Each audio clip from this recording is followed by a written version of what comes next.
할렐루야. 더 메시지 시청자 여러분 안녕하십니까? 저는 익산은총 개심하고 있는 김희순 목사입니다. 오늘은 내 기도가 주께 이르렀사오며 라는 제목으로 함께 은혜를 나누도록 하겠습니다. 오늘은 요나서 2장 1절에서 10절의 말씀을 가지고 은혜를 나누겠습니다. 하나님께서는 인간이 하나님과 교통하고 교제할 수 있도록 하셨는데 그것이 기도입니다. 마치 기도는 신앙생활에서 만사를 해결하는 만능 열쇠로 비유됩니다. 그리고 광야의 물샘과 같은 역할을 하는 것입니다. 오늘 본문에서 요나 선지자는 기도하고 있습니다.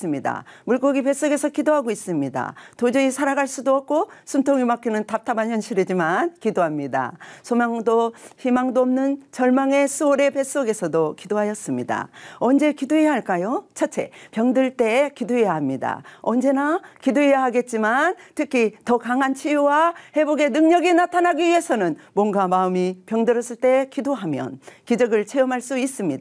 야고보서 5장 14절에 너희 중에 병든 자가 있느냐? 저는 교회의 장로들을 청할 것이요 그들은 주의 이름으로 기름을 받으며 위하여 기도할지니라 하였고 15절에는 믿음의 기도는 병든 자를 구원하리니 주께서 저를 일으키시리라 라고 하였습니다.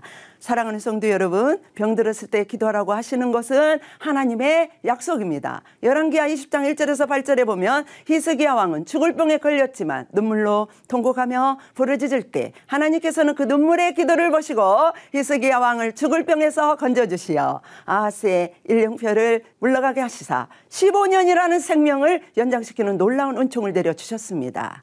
혹시 몸도 마음도 불편하신 성도님이 계십니까?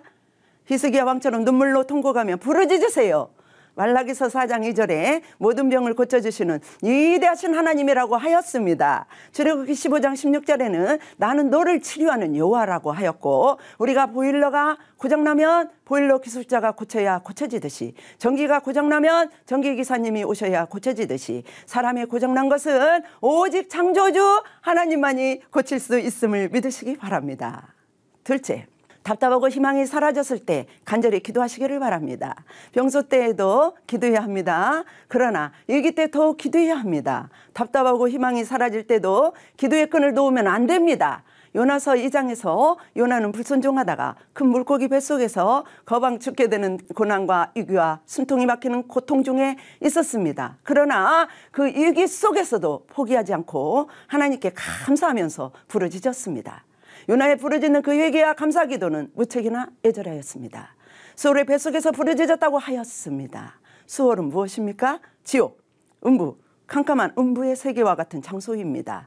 물고기 수월의 뱃속에서 유액이 나오면 죽게 되는 전혀 희망이 없는 상태입니다. 숨통이 막히는 상태, 사면초가의 막막한 상태, 숨쉬기조차 힘든 상태라는 것입니다. 여러분도 혹시 이렇게 답답한 현실을 당하고 있습니까? 혹시 암담하고 절망적인 현실을 당하고 있습니까? 하나님이 여러분을 수월의 뱃속에서 내려 보냈을 때라면 지금 여러분은 요나와 같이 하나님을 간절히 찾고 부르짖어야 한다는 신호입니다. 하나님은 그 기도를 받으셨습니다. 그리고 물고기 뱃속에 있는 요나를 다시 살려주었습니다. 요나는 살아나와 니느웨 성 백성들을 구원해내는 놀라운 역사를 일으키는 데 쓰임받는 도구가 되었습니다. 사랑하는 시청자 여러분, 혹시 남편의 문제로 고난을 당하십니까? 아내의 문제로 고난을 당하고 계십니까?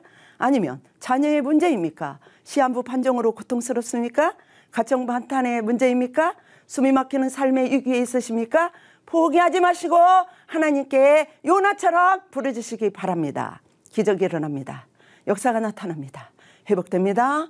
모든 문제가 해결됩니다. 시편 145편 18절에 여호와께서는 자기에게 간구하는 모든 자, 곧 진실하게 간구하는 모든 자에게 가까이 하시는도다라고 하였습니다. 고난이 있을 땐 주의 이름을 부르는 것입니다.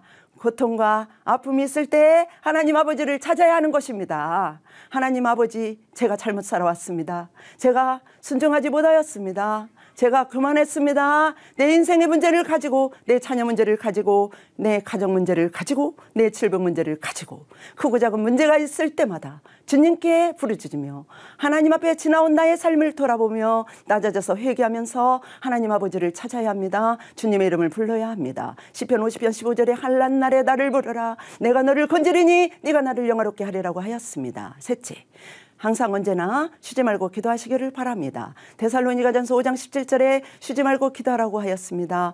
기쁠 때도 기도하세요. 슬플 때도, 병들었을 때도, 망했을 때도 기도하세요. 실패해서도 기도하세요. 쉬지 말고 기도하세요. 주님은 구하는 자에게 주신다고 하였습니다. 찾는 자에게 찾아지게 하신다고 하였습니다. 문을 두드린 자에게 열어준다고 하였습니다. 주님의 약속을 굳게 믿으세요. 낙심치 말고 실망치 말고 하나님께 항상 기도하시는 저와 여러분이 되셨으면 좋겠습니다. 사랑하는 시청자 여러분, 오늘은 내 기도가 주께 이르렀사오며 라는 제목으로 은혜를 나누었습니다. 지금까지 더 메시지 김희순 목사였습니다.